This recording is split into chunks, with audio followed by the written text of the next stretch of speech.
As portas estão fechadas, as alianças estão na mesa, mas nós deixamos uma cadeira para você. Bem-vindo ao Círculo Interno. Aqui nós não lemos currículos. Nosso objetivo é revelar os bastidores, os comportamentos e as decisões que forjam os grandes líderes. E hoje a nossa mesa ganha peso. Fábio Carvalho, é um privilégio ter você no nosso círculo de confiança. Muito obrigado por aceitar o convite. Obrigado a você, é o primeiro podcast que eu estou participando, vai ser um prazer participar com vocês. Muito bom, tem um roteirinho aqui com algumas perguntas, o bate-papo vai ser tranquilo, nosso objetivo é tentar revelar então esses bastidores, né? E aí a primeira coisa é que você faz parte aí de uma quarta geração de uma empresa que completou 100 anos de história. Isso, obviamente, é raríssimo no Brasil, é raríssimo no país, é raríssimo aqui para Bauru, uma empresa aí que acho que foi fundada em 24, né? Isso, 1924. 1924, mais de 100 anos. E você entrou no negócio agora em 2006? Foi, 2006. recentemente. Então você entrou já há 20 anos, 20 anos, começou a sua jornada aí, quarta geração. E como é que você começou dentro da empresa que é da sua família, né? Como é que foi o seu começo ali? A vida inteira eu estive na loja, né? Meus pais têm a Casa Carvalho, tem no Calçadão, tinha no Calçadão e no Bauru Shopping. Então, desde pequenininho, eu morava ali na Rio Branco, 2 quarteirões para cima da Rodrigues, próximo da loja. Então, sempre ia na loja, sempre visitava a loja, mas como uma brincadeira. Passeava, né? Não tinha com quem ficar em casa. Meus pais acabam me levando lá no shopping, tudo. Eu entrei na faculdade, na IT, comecei a cursar administração. Logo no primeiro ano, eu entrei como presidente da empresa Júnior, né, no segundo ano ali, e vi que já estava na hora de eu começar na loja. Então, no meu terceiro ano de faculdade, eu comecei a trabalhar junto com os meus pais. E fazia serviço de banco, né? Na época era malote, tinha que levar cheque, boleto, fazer pagamento, depósito de aluguel, era sempre em dinheiro, cheque na boca de caixa. Chegava a mercadoria, eu tinha a gerente, a Dolores na época, eu acompanhava ela fazer compra para aprender como que fazia, né? Eu tirava os relatórios, organizar o estoque, arrumar a prateleira, tirar os produtos, limpar a prateleira, fazer todo o serviço que todo mundo fazia, os vendedores, o pessoal do caixa, como que funcionava o sistema, como que não funcionava. Na época tinha bastante crediário, né? Daí comecei a analisar as inadimplências, né? Se compensava ou não ter o crediário, porque o cartão ainda não era forte, o cheque praticamente a gente já não utilizava mais, mas a gente concedia esse crediário. Então eu fui analisando todas as partes, né? Como é uma empresa familiar, uma empresa teoricamente pequena, a gente fazia o marketing, então já tinha uma agência que ajudava a gente, mas era a gente que tomava a decisão, a gente que fazia, não tinha uma diretoria, não tem até hoje uma diretoria de marketing, de RH, então parte de contratação eu fui aprendendo, via quem fazia a função e colava na pessoa ali para aprender a fazer, como que dobrava a camisa, como que guardava, deixava em ordem, e fui aprendendo aos poucos. Você começou lá do chão de fábrica da loja, o dia a dia, fazendo ali com os colaboradores que tinham ali, aprendendo com aqueles mais antigos e com o seu próprio pai, né? Seu pai era sua mãe, seu pai trabalhando junto, eram os seus grandes mentores ali para te falar até mesmo se tá certo ou tá errado, né? Isso. E você gostava daquilo, você sentiu que aquilo era para você? Sim, gostei, sempre gostei, né, da loja e vi que era o meu momento de começar a trabalhar mesmo, não só a brincadeira, né, que eu ia quando era pequenininho, passava debaixo das calças, das coisas, né, e então era o momento de eu começar a me dedicar, a ter essa função mesmo, né, ter o meu salário e aprender certinho como que funcionava, que era o que eu queria, né? Continuar tocando a empresa para minha vida, para minha família. Então a gente foi aprendendo aos poucos e é isso. E colando sempre na pessoa que fazia a função para aprender como ela fazia e tentar ver se tinha alguma forma de melhorar. E você tem um irmão que seguiu uma outra carreira. Seu irmão buscou uma carreira no mercado e não ficou ali. Você em nenhum momento pensou ali, acho que talvez eu deva procurar outras experiências, ou você nunca pensou nisso? Como eu estava ali na empresa Júnior, tive contato com algumas empresas, fiz consultoria, tudo.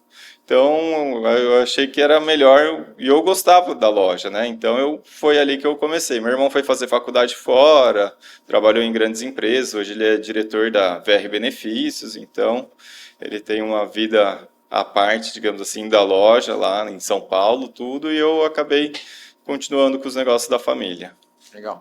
Quais são as lojas que hoje tem no grupo da Casa Carvalho? Hoje nós temos duas lojas da Casa Carvalho, uma que fica na Anvardabos, que antes ficava no Calçadão, nós mudamos para Anvardabos agora vai fazer 5 anos. A no Bauru Shopping nós temos desde 91.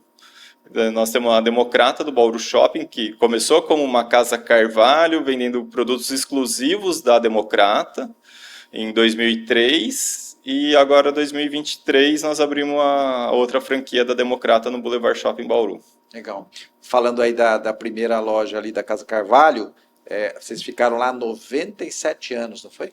Isso. Meu bisavô veio para Bauru em 1924 e março mais ou menos, meu avô nasceu em janeiro, em São Simão, e daí eles vieram para Bauru e ele era alfaiate, ali era a casa dele, né, na esquina da Batista de Carvalho com a Rio Branco, e daí ele começou a fazer terno, camisas, tudo sob medida, né? Por causa tinha a ferrovia noroeste que passava o principal entroncamento de ferroviário do Brasil, né?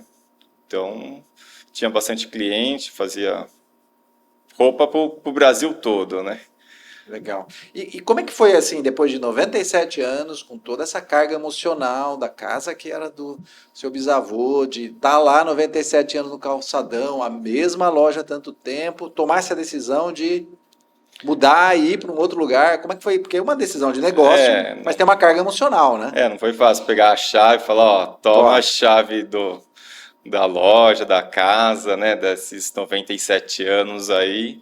Mas é o que você falou, é um negócio, é uma empresa, né? A gente não pode ficar preso no passado. Eu falo que o Calçadão foi muito bom pra gente, era a época da ferrovia, depois eram bancos que tinham no centro da cidade, que as pessoas só iam no banco, o comércio era só o Calçadão, o centro da cidade, e de uns anos para cá ele vem diminuindo isso, né? As pessoas têm outros polos regionais dentro da cidade, né? Ruas de comércio, os 2 shopping centers.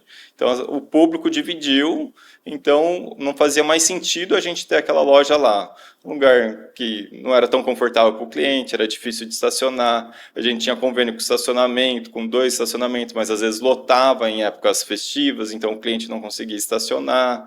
Então a gente percebeu que fizemos uma pesquisa e acho que 87% dos clientes iam até a loja, não era transeunte que estava no calçadão ali. Falamos, não, então vamos num lugar mais confortável, mudar. Vocês foram para um lugar que era mais confortável para o cliente. Isso, não mais... próximo da região, próximo do Bauru Shopping, o pessoal fala, mas você não vai concorrer com você? Não, porque quem é cliente de rua, compra na rua, quem é cliente de shopping, compra no shopping, ou às vezes quer uma praticidade a mais, agora é Dia dos Pais, eu quero comprar um presentinho rápido, mas não quero entrar no shopping porque está lotado. Ou eu quero comprar no shopping porque tem outros lugares para eu comprar também. Então tem todo esse público, então a gente faz 5 anos que nós mudamos de lugar. Legal. E vocês têm uma trajetória de atuar com o mercado masculino, né? O público de vocês é masculino, a Democrata basicamente são calçados masculinos, agora recentemente que lançou o feminino, e esse público é um público que compra de uma forma diferente da mulher. Na verdade, quem consome o nosso produto é o homem, a gente fala assim, né? Quem consome é o homem. Porque mais de 50% das vendas, digamos assim, quem toma a decisão é a mulher. Muito bom, então, isso é muito curioso, a gente já conversou sobre isso, mas fala um pouquinho sobre isso, como é que vocês foram descobrindo isso ao longo do tempo? O homem quando vai comprar um terno, né, o primeiro terno, um outro terno, sempre ele vai com a família, vai com a esposa, ou tá no horário de almoço, tem alguma amiga do trabalho com ele que ajuda, não, olha essa daqui, ou às vezes ele tá lá na loja mesmo e tira foto, manda para a mulher, para a filha, o que você acha dessa cor de gravata, o que você acha desse sapato, e muitas vezes a mulher vai lá, pega o condicional, leva para casa para o marido experimentar, depois devolve no outro dia, quando ele acabar de experimentar. Então, nosso público O cliente, quem consome é o homem, né? Mas quem vai na loja fazer compra, quem toma a decisão, a maioria das vezes são as mulheres. E nesses anos todos, a Casa Carvalho é conhecida como a casa do homem, da moda masculina, e terno, talvez a camisa, mas nesses mais de 100 anos o público foi mudando, né? Eu mesmo lembro, meu pai, com 40 anos, se vestia de uma forma que parecia, hoje uma foto parece muito mais velho do que eu me vestia, né? A moda foi mudando, a forma das pessoas. Como é que vocês foram se adaptando a isso? Como é que acontece isso hoje? Antigamente o pessoal usava bastante terno para passear no calçadão, para ir na igreja, para ir no cinema, o pessoal ia de terno, né? Daí veio a moda do linho, terno de linho colorido, tinha diversas cores, laranja, amarelo, verde, azul, né? Eu vejo nas fotos, não é na minha época, mas eu vi as fotos ali, já era colorida as fotos, então dava para perceber. Legal. Então o público vai mudando, né? Cada geração, né? Eu tô assumindo agora a loja, né? Não é porque a loja tem 100 anos que a loja é minha, eu herdei os clientes. Não, eu tenho que conquistar o cliente, uma nova geração de clientes para continuar perpetuando por aí. Porque os clientes que foram da década de 60, 40, alguns já faleceram, tudo, ou às vezes não consomem mais o tipo de roupa, porque antes comprava bastante para o trabalho, por mais que a gente tenha roupa para todos os momentos que eu falo, né? Bermuda, chinelo, camiseta, ou a roupa social para ele trabalhar, para uma reunião, para um casamento. Então a gente tem. Mas a pessoa às vezes comprava bastante para o trabalho, e agora ela compra mais para o lazer dela, para ficar em casa, uma bermuda, uma calça jeans para o dia a dia. E tem uma história bem curiosa que você já me contou uma vez, que também nessa mudança do estilo de roupa, em determinado momento surge no Brasil o jeans. Isso. Né? E nessa fase que surgiu o jeans, a pessoa para de usar a calça mais social, clássica, e vai para o jeans. Mais ou menos que ano foi isso? Mais ou menos na década de 70, eu 70. acredito. Já era a geração do seu pai, né? Já. E como é que seu pai prestou atenção nisso e foi Que, adotando? que o jeans sempre foi uma peça mais grossa, né? Era utilizada pelos trabalhadores lá nos Estados Unidos no começo Sim. de 30, 40, e daí depois foi modernizando. A Levi's mesmo, para se diferenciar, ela colocou a etiqueta vermelha na calça. Então, uma das coisas que a Levi's fez para se diferenciar de todos os outros jeans é ter essa etiqueta vermelha. Então, a pessoa sabia que quem tinha etiqueta vermelha no jeans era uma calça da Levi's, que era resistente, tudo. E daí veio a parte dos hippies, digamos assim, que Sim. começaram a utilizar calça jeans, boca de sino, né? Não era só a calça social, e cada momento, cada década, cada fase ia mudando o estilo, né?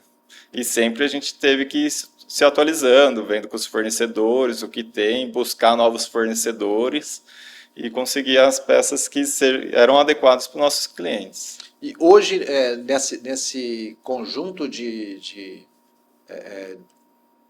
peças, modas, estilos, a Casa Carvalho tem uma linha única, ela tem uma variedade muito específica. Como é que você poderia classificar hoje a Casa Carvalho? Não, hoje eu falo que a Casa Carvalho veste para todos os momentos, né? Antigamente, quando eu entrei na loja, há 20 anos atrás, ainda era terno de 3 botões. Já estava no final de terno de 3 botões.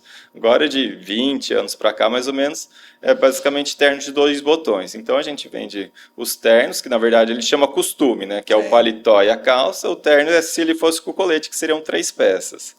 Então, pós-pandemia também, a utilização do terno caiu bastante, né? O gerente de banco, que era obrigatório usar terno, o pessoal que ia na igreja, como eu comentei, diminuiu bastante. Então, os ternos são para alguns setores da igreja e momentos mais festivos, como casamento, reuniões, alguma formatura.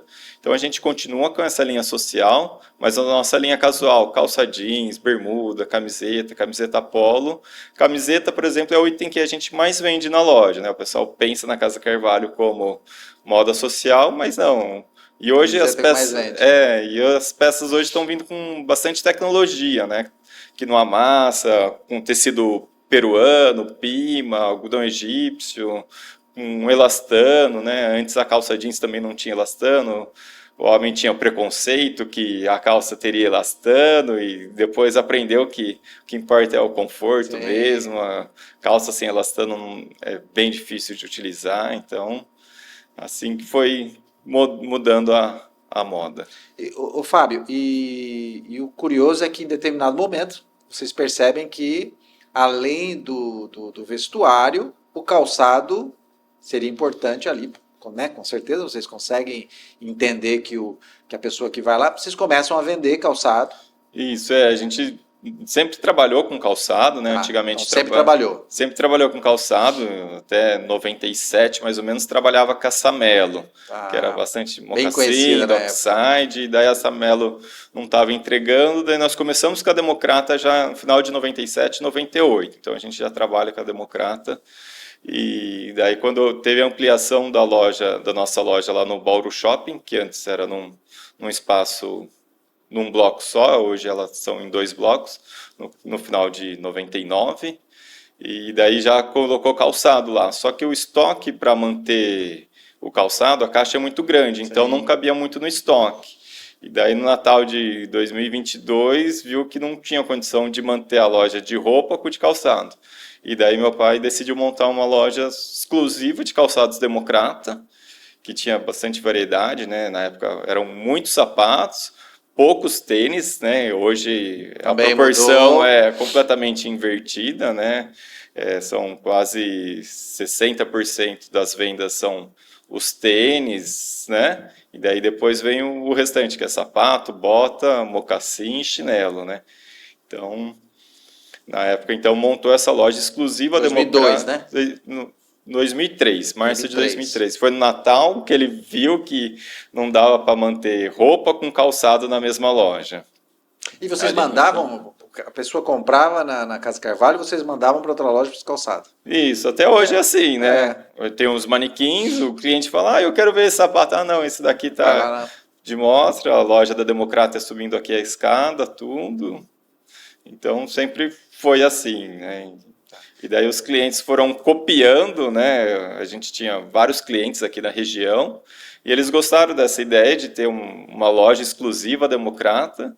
E teoricamente assim que surgiu a franquia da Democrata, né? Que daí o cliente de Assis gostou, não era o nosso cliente, vinha aqui comprar, montou uma loja em Assis. O de Ourinhos fez a mesma coisa, o de Marília também fez a mesma coisa. Então foi assim que foi surgindo a franquia da Democrata, que hoje são mais de 170 lojas, né, da franquia, e nós fomos aprendendo, sendo um piloto também, né? Não era franquia ainda, era franquia, era multimarcas, mas praticamente exclusiva, né? Era Casa Carvalho by Democrata, passou 2 anos, eles deixaram colocar o nome Democrata, viram que seria um negócio legal para a marca, para eles, e eles começaram a criar diretoria de franquia, de expansão. Vocês foram os primeiros. A gente fala que é o primeiro, né? Quem criou, na verdade, antes da Democrata, né? Muito bom, muito bom. E hoje, você consegue continuar a manter essa sinergia entre comprar na loja, ir para a Democrata, porque vocês têm a loja de rua. Na loja de rua também você direciona para a Democrata. Não, na loja de rua, como o nosso estoque é maior, tanto no calçadão quanto nesse lugar, a gente consegue manter o estoque. Então a gente tem um estoque. Vende Democrata lá. E vende Democrata lá. Ah, legal.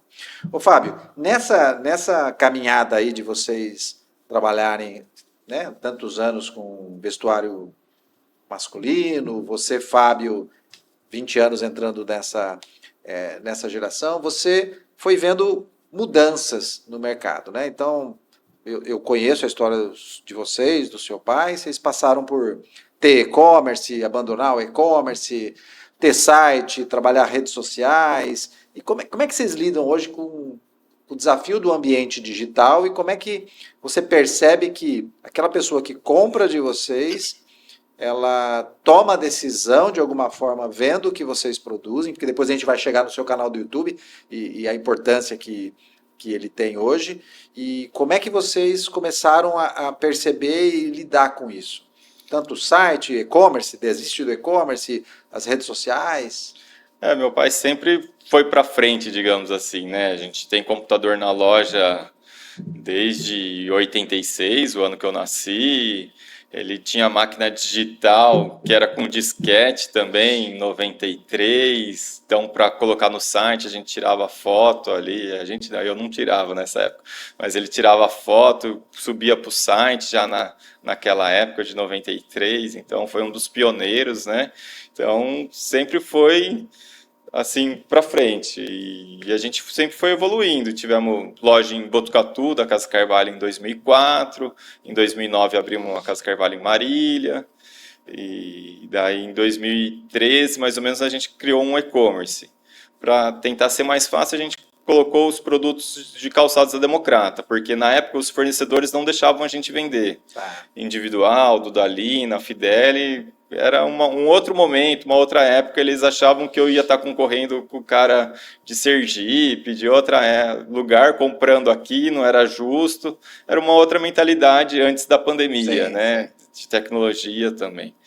E a gente ficou com esse e-commerce por volta de uns 2 anos e meio, acabou não vendendo muito, a gente desistiu na época dele, continuava, né, fazendo propaganda. Meu pai fez propaganda na Globo desde 89 ou antes de 89, todo mês a gente estava lá, né? Então a gente é bem conhecido por isso, por todos os meses, né, tá na casa da pessoa. Anos.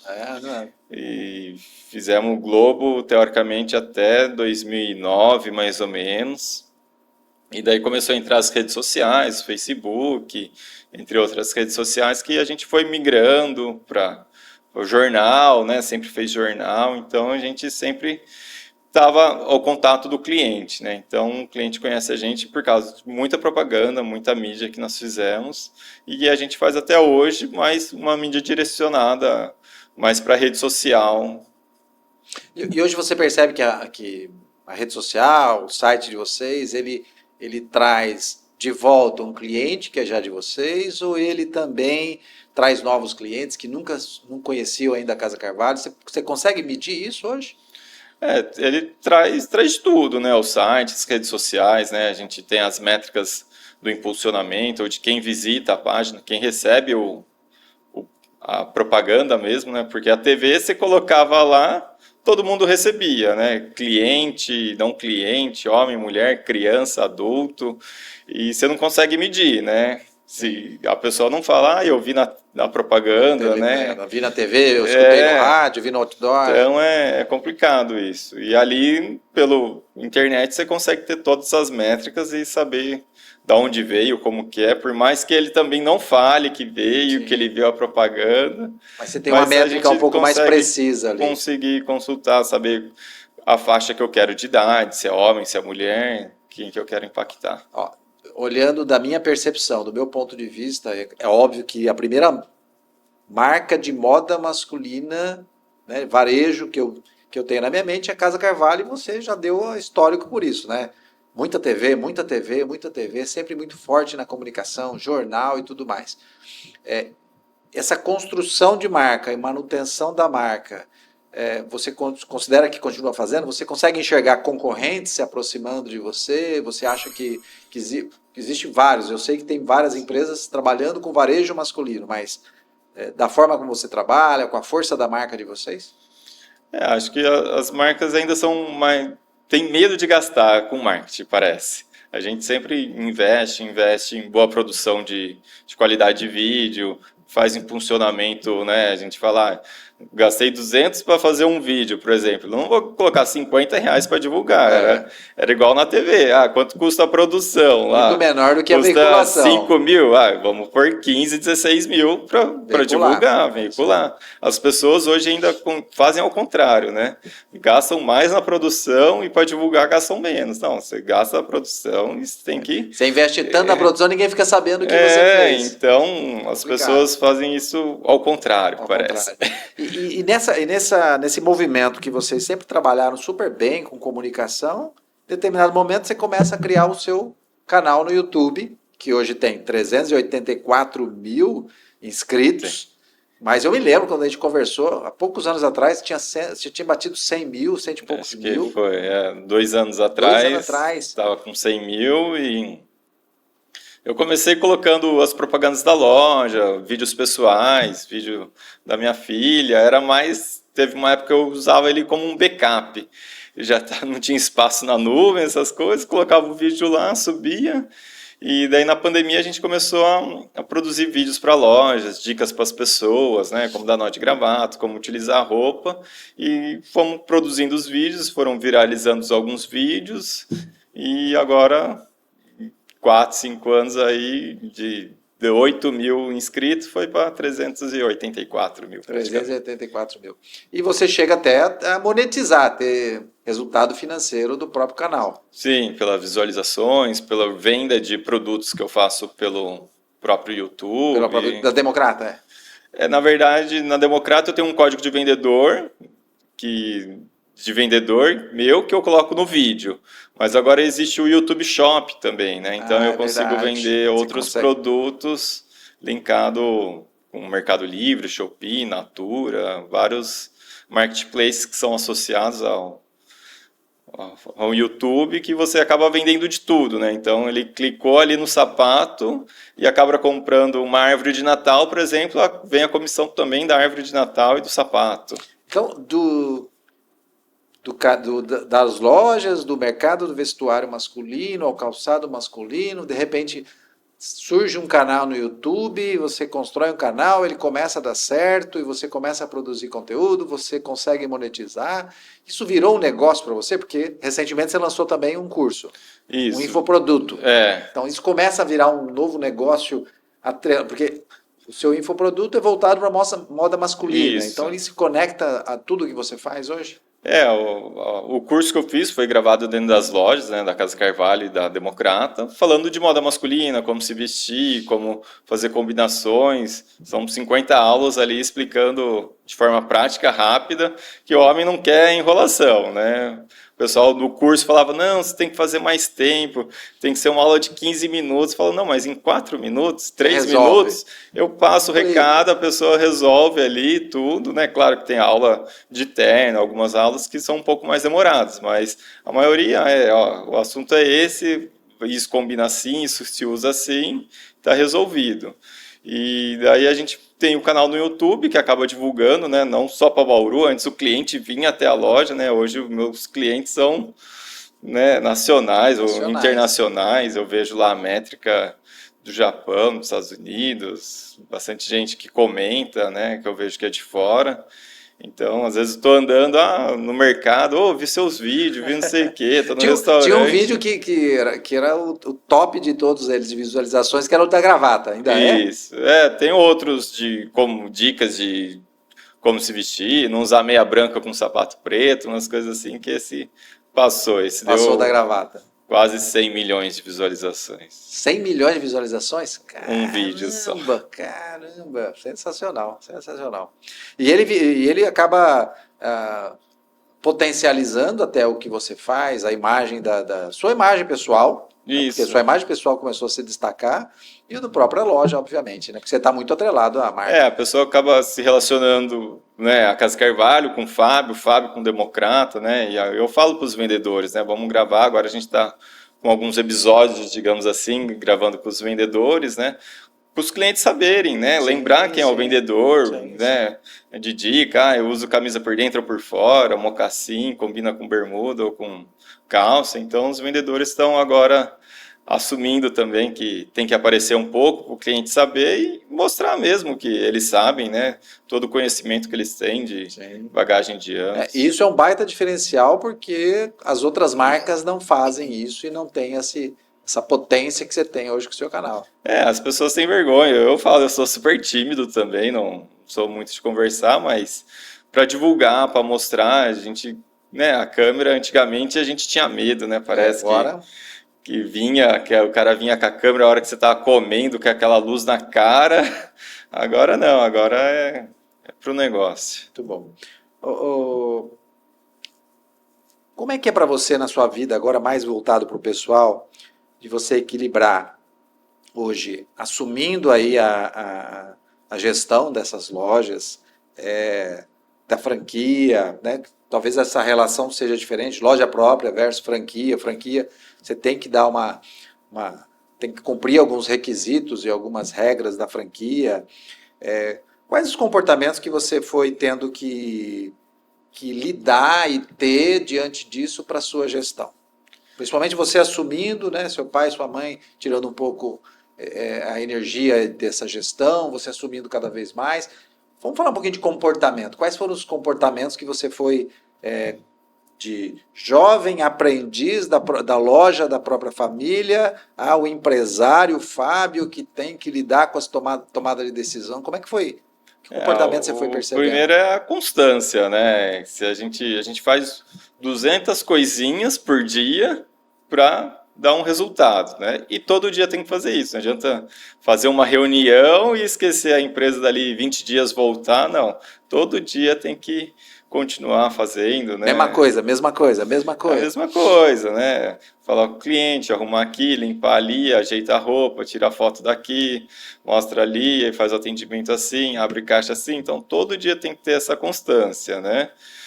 Perseverança, né? Ir atrás do cliente, acreditar, saber que vai melhorar, que a gente está no caminho certo, que está fazendo as coisas. Então, é basicamente isso.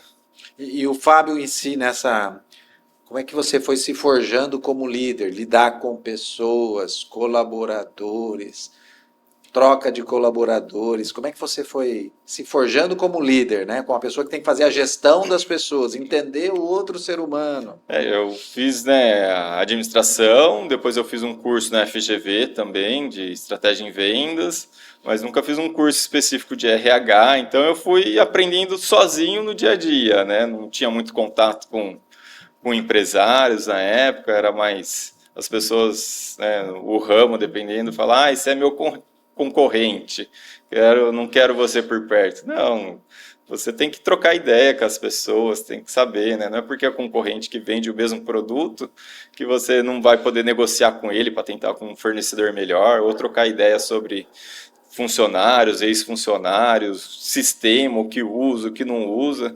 Então, foi indo assim, e fui aprendendo, tendo respeito das pessoas, dos funcionários, né, mostrando o meu conhecimento. A maioria na época muito mais velho que você. Quando eu entrei, funcionário com 30 anos de loja, eu nem tinha isso de idade, então foi difícil no começo para eles criarem um respeito, tudo, eu mostrar minha autoridade e depois seguiu em diante. E no dia a dia seu, pessoal, né? O Fábio, pessoa, família, tem esposa, filha. Como é que é o seu dia a dia para você se manter diante dessa realidade estressante de ter o negócio, a sua saúde, a sua performance, né? A gente estava falando há pouco de corrida, você escreveu em outra maratona. Como é que você lida com isso? Em que momento você se preocupou com isso? Ou você sempre se preocupou? Eu sempre gostei de atividade física, né? Então, antes da pandemia, eu fazia academia à noite. Depois, em 2020, minha filha nasceu, a Larissa. Então, a gente teve que conciliar, a Aline, minha esposa, né? O momento de ficar com ela, tudo. E então, eu comecei a treinar bem cedo. Eu costumei treinar cedo, então peguei esse gosto. Bem cedo. cedo. Ontem, por exemplo, tinha que chegar mais cedo na loja para fazer gravação, tinha que chegar às 7h30. Então, eu acordei às 4 para começar a correr 4h50. 6 horas já estava em casa de volta, né? Então, eu faço minha corrida, minha academia logo pela manhã. Se está frio, se está chovendo, não interessa, eu vou. Eu só não fui um dia que estava sem energia, que daí era perigoso, né? Mas estava chovendo, mas se está chovendo, se está sol 5 da manhã, eu tô lá. É o segundo ponto que está muito atrelado ao primeiro que você falou de constância, né? E a disciplina, né? Isso. Constância, disciplina, está muito ligado, né? Daí um dia vai correr, um dia vai para academia, daí a gente faz a rotina da filha em casa, né? Leva para a escola e já vou para as empresas. E hoje você passou e passa por essa transição do seu pai e sua mãe, que eram muito mais atuantes, e como é que está essa relação hoje? Ainda, seu pai atua ainda, mas cada vez menos, sua mãe já parou de atuar, né? O meu pai, ele fica no financeiro, então ele faz toda a parte financeira, já faz muitos anos, e minha mãe, ela vai de manhã na loja, mas Como mudamos o sistema, ela já não conhece mais o sistema, mas está lá sempre conversando com os funcionários, com os clientes, abordando, né? O cliente entra, ela fala bom dia, dá uma atenção, não que ela vai vender, e sim ela dá aquele primeiro contato ali e tudo. E então aí. Mas hoje cada vez mais está ficando na sua mão. Isso, cada vez mais. Mas meu pai está no financeiro já faz anos, ele ainda continua lá, ele vai todo dia na loja, de segunda a sábado. Ativo. Ativo. Vamos falar um pouquinho da questão que é o próprio tema aqui do nosso podcast, que é círculo interno, o ambiente, né? Como é que, na sua visão, um líder de uma empresa, um empresário, ele começa a tomar as decisões que são solitárias? Você até comentou um pouquinho de falar com outros outros empresários e tudo mais. Você sempre falou para mim que você tem muito no seu pai o apoio para conversar. Mas como é que é essa importância de você construir relacionamentos que tenham um nível mais aprofundado, ter uma aliança mais estratégica? Como é que você foi enxergando isso para a sua vida? Eu vi que sozinho, né, não cresce, você não consegue crescer sozinho, né? Você precisa sempre ter um apoio da esposa, dos filhos, dos parentes, ou de um sócio, né? Sempre precisa ter um apoio de alguém. E você pode conversar com um, com o outro, e no final das contas, quem vai tomar a decisão é você. Se você vai aceitar o conselho ou não, né? Então, acaba sendo bem uma responsabilidade muito grande. E por isso eu percebi que não dá para ficar sozinho, você tem que ter esse apoio. A gente ia em feira, em showroom, mesmo comentei, pessoas de outras cidades falavam, esse é meu concorrente, não vou conversar. Era outra região, Ribeirão, totalmente diferente. A pessoa tinha um pé atrás, assim, não posso trocar ideia, senão ele vai me copiar, vai crescer, vai... Não, todo mundo tem que crescer, todo mundo tem que prosperar e seguir em frente. E eu vi que a melhor forma era tentar encontrar outras pessoas que pudessem me ajudar. E às vezes é conversando, né? É batendo um papo. E às vezes você nem percebe, está ao mesmo tempo aprendendo, trocando uma experiência, e de alguma forma isso vai conectando a uma resposta que você está lá de forma solitária tentando tomar, não sabe se é o melhor caminho, às vezes... E pessoas melhores, né? Procurar, igual na corrida lá. Quando eu comecei a correr há 2 anos, 3 anos atrás, mais ou menos, eu corria mais lento, tudo, via as outras pessoas, daí eu comecei a encostar nas pessoas para conseguir crescer, chegar na velocidade delas, correr uma postura melhor. Então você tem que encostar nas pessoas melhores, né? Sempre buscando o seu melhor. Essa é uma analogia boa, porque se você se encostasse naqueles que são os mais lentos, né? Você ia ficar, então você quer melhorar, você quer fazer, vai com os melhores. Com certeza. E a gente tem ali na sua trajetória essa história de ser a 4ª geração, de ter uma empresa centenária. Isso traz para você algum tipo de peso, de uma responsabilidade maior? Não, a gente sabe que a gente tem que construir a empresa todo dia, né? Como eu falei, eu não herdei os clientes, né? Eu tenho que construir esses clientes dia a dia. Então, a gente sabe que é uma empresa tradicional, o cliente vai falar, eu comprei o terno do meu casamento. Aqui. Ontem mesmo um foi lá, eu comprei uma jaqueta de couro, o cliente levava para mim lá no Banco do Brasil, vendia jaqueta lá para todos os colaboradores. Daí perguntou para a esposa quando foi, ela falou, acho que você foi com ela para Campos de Jordão em 81. Falei, eu sou de 86, né? Então, tem clientes que são antigos, que continuam frequentando as lojas, são clientes novos, filhos dos clientes ou de outros momentos que eu tenho que conquistar. Divulgar a loja, né, para ele conhecer, e depois, quando ele está dentro, todos os clientes têm que ser bem atendidos, mostrar, todos têm que ser iguais.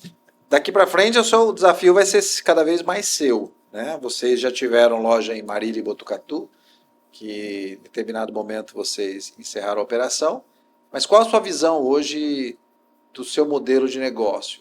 Você tem uma visão de expansão, crescimento com loja? O que você hoje pensa para o futuro, para a gestão dessa sua geração agora? A Casa Carvalho, como ela é uma loja multimarcas, as marcas às vezes não deixam abrir em outras cidades, como a gente trabalha com Individual, Aramis, Fidel, tem essa limitação. Então, se eu for, sei lá, para Marília de novo, pode ser falar, não, já tá cheio, já tem 3 clientes, 2 clientes que vendem essa marca aqui, você não pode vender. Então acaba sendo um entrave isso da O seu loja, né? crescimento. No meu crescimento. Ou eu tenho que criar uma marca própria de produtos e fazer esse mix crescer dentro da loja e virar uma monomarca, ou ser essa minha marca própria, maior porcentagem de mercadoria dentro da loja, para se eu entrar em alguma cidade não ter esse entrave, né, de outro concorrente e a marca principal não deixar eu comprar. Hoje isso está mais fácil, né? Private label está muito mais fácil do Sim, que no tá passado. muito mais fácil. E vocês têm uma marca forte que seria a Casa Carvalho. Já chegou a passar na cabeça de vocês ter a marca Casa Carvalho com a marca de roupa? A gente já criou uma marca lá atrás no passado, que não foi para frente, digamos assim, para não ser só Casa Carvalho, para ser uma marca com outro nome. E a gente tem algumas peças já na loja, né? Gravata, ternos, camiseta, calça jeans, que vem com Casa Carvalho, assim. Mas o cliente nosso ainda vem procurando Aramis, Calvin Klein, individual. Porque tem uma força de marca tem uma muito força grande. de marca, que já conhece o tipo de corte da peça, né? Então acaba dificultando. E as franquias da Democrata, que a gente pensa em fazer outras expansões fora de Bauru, né? No momento, acho que Bauru já tem as 2 lojas, né, no shopping, e a próxima expansão seria da Democrata em outra cidade. Uma pergunta interessante, que a gente tem um amigo comum que tem um histórico grande em varejo e foi para a franquia também. Vocês que têm as 2 operações, uma franquia e outra própria, você vê vantagem em franquia? A franquia, no caso ali, a gente tem um único fornecedor, praticamente, né? Isso facilita muito. Facilita muito, né? A Democrata é o fornecedor master, digamos assim, e a gente tem 3, 4 fornecedores, que é meia, chusquer, mochila e carteira, né? Que não, comparado com o volume de calçados, Bem não é pequeno. muito. Então, um único fornecedor facilita muito. O problema do único fornecedor Você refém do refém fornecedor. dele. Então, se ele atrasar ali 1, 2, 3 semanas, você ficou sem produto 1, 2, 3 semanas. Sim. Por exemplo, ele fatura pra gente toda sexta-feira. Se ele pular 2 sexta-feiras, o Compromete o produto faturamento do seu para mês. chegar, se ele demora em torno de 15 dias do faturamento até chegar na empresa, então compromete todo o planejamento, o estoque. Sim. Então, tem que pensar nisso. Mas é muito mais fácil um fornecedor, uma marca forte como é a Democrata, como Que é muito forte, é muito tradicional. agora entrando com o feminino também, né? Tá. E como é que tem sido essa entrada numa loja masculina? Você tem uma vantagem, como você mesmo disse, que a mulher vai lá para comprar para o homem também. Diferente de outras marcas femininas que tentaram introduzir o masculino, o nosso loja masculina introduziu o feminino é diferente, porque a mulher já está dentro da loja, né? Sim. E o homem dificilmente entra numa loja de calçados feminina para comprar para a esposa, com para alguém. certeza. É a mulher que vai e decide, né? Então a gente já tinha ali na loja bastante percentual de mulheres que acabam agora vendo os produtos, mas está no começo, vai fazer 2 anos só esse projeto da Democrata de feminino. Eles ainda estão aprendendo, teve bastante atraso também nesse período, mas a gente já está alinhado agora, eles mudaram a fábrica de lugar, tudo, e agora começou a entregar certinho, mais qualidade, tudo. Na próxima geração que vai assumir a Casa Carvalho, nós estamos falando aí de o seu bisavô, o filho dele, o seu avô, o seu pai, você, todos homens na moda masculina. Você tem uma filha. Isso. Agora você precisa ter um filho, então. Se ela quiser, ela assume, senão a gente vê o que faz. Então não tem o plano ainda, o plano de sucessão de segundo filho e nada de obrigar ela que vai decidir se é igual. Meu avô eram em 8 irmãos, ficou meu avô e um tio, meu pai acabou comprando a parte deles, meu pai era em 4, você e seu irmão? Meu irmão 2 ficou 1, e agora a gente vê o que acontece. Muito bom. Bom, esse podcast aqui, ele faz parte do nosso clube de empresários, do REC Clubs, que você faz parte, né? Você está lá desde a primeira reunião, um membro fundador do nosso clube. E além, a gente acredita muito lá que a mesa que a gente senta começa a moldar o nosso futuro, a gente começa a ter com quem a gente compartilhar, né? Como é que você percebe a influência das pessoas que estão nesse círculo nosso de confiança nas suas decisões críticas, mudança de rota? Então, nesses 2 anos e quase meio que você está lá no clube, a sua participação, você é um dos caras mais frequentes que tem. Raramente você, acho que você só faltou quando você Acho que foi na alguma viagem, maratona, quando você alguma foi fazer a coisa. maratona de Não, acho que a maratona eu tava não, você lá, estava lá, mas alguma uma viagem. viagem, raramente você é bem assíduo lá. Como é que você percebe nas reuniões e a sua a influência que você tem ali? Como é que você vê isso?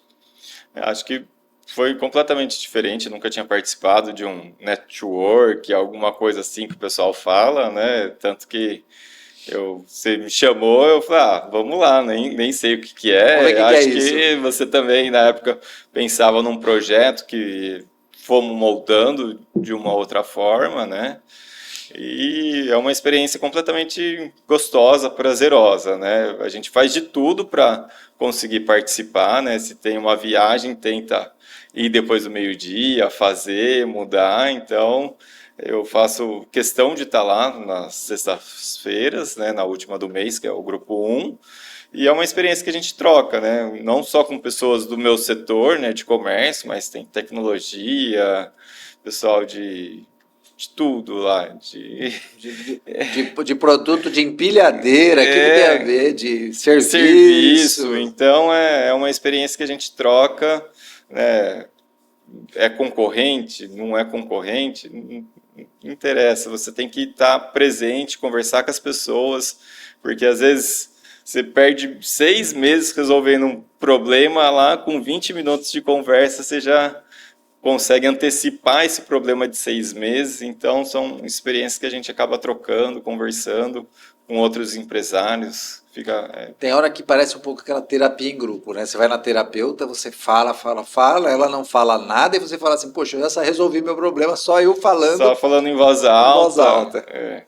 Mais ou menos isso. Você acha que ali é muito perceptível, né? Eu estou ali nos 3 grupos todo mês, é muito perceptível, tem uns que falam mais e outros que falam menos, tem uns que prestam mais atenção para falar num determinado momento, e você é daqueles que... Mais quieto. E às vezes você fala assim, puxa, o mais quieto está ali, será que ele não está aproveitando? Será que ele não tem o que ensinar? O que você percebe ali?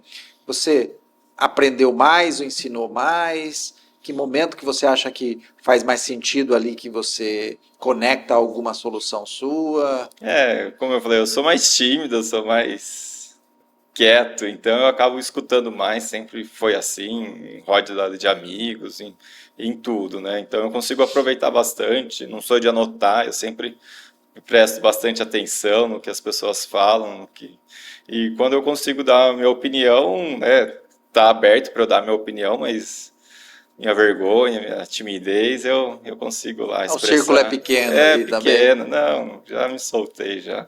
É que eu sou de falar pouco mesmo. E ali a gente, né, a gente traz ali outros empresários que estão aí na cidade, na região, grandes, que têm uma atuação com muitos colaboradores, com cenários muito distintos. Como é que você percebe essas experiências, né? 2 anos e meio, acho que você pelo menos uns 15, 20 empresários, você ouviu eles contando a história ali. Qual que é o aprendizado que você tira daquilo? O que você percebe que daquilo tem riqueza ali, que é bom? Não existe uma fórmula mágica, né? O que a gente sempre comenta, né? Tem um empresário que faz o plano, tem um empresário que vai, tem sem plano, ou que fez o plano e mudou completamente a rota dele, né? E todos têm muita vontade, garra, estão na empresa, conseguem passar a cultura, mostrar para onde tem que crescer, né? É isso que o empresário tem que fazer, ele tem que mostrar o caminho e fazer com que as pessoas acreditem nesse caminho e vá atrás desse caminho, né? Então, é isso que os empresários, né, independente de tamanho, de grau, tem que fazer. Você traça o seu projeto, seu plano ali para 5 anos, 1 mês, 2 meses, vai traçando ele e vamos fazer com que as pessoas vão para lá. Eu sempre comento que o grande exercício nosso lá é de abstração, né? Porque às vezes aquele que vem do setor de transporte, que não tem nada a ver com a gente, teve uma sacada ou um desafio que ele resolveu na área de gestão de pessoas, que a gente pode pegar aquela ideiazinha e trazer para o nosso negócio, né? Sim, já passou, né, empresários de todos os ramos lá conversando com a gente, né?